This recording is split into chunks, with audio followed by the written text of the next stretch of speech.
Hi, it's Jose here with a quick video to show you how the GTmetrix speed website tool works. This is a tool that enables you to test the speed of your website, how fast your pages download, and so on. Now, this is another great tool. They're all slightly different. There are a few, and you never quite get the same score with them all because they check for different things. But this is nonetheless a great tool, and I'm going to show you why right now. Let me just take a copy of my URL, my test website, which I'm going to put in there, and let's click Analyze. Now, the reason I like this tool, oh, by the way, it tests from Vancouver in Canada. That's the only location as far as I know.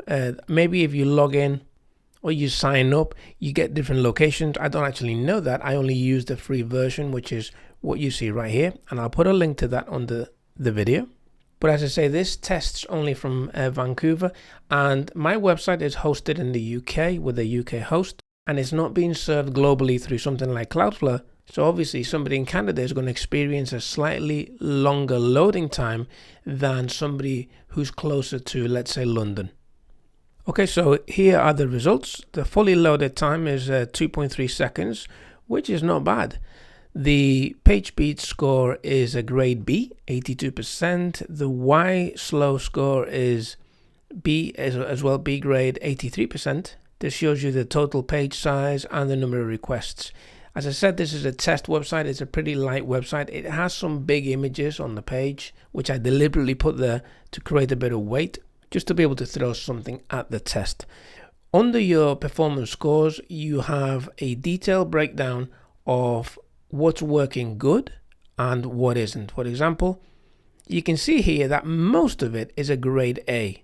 Most of it scores 100, 95, 92. What it sees a problem with here is serve scaled images, and that's a grade F. And I can click on that and actually bring down that section and actually get the URLs to the actual images that are causing the problem.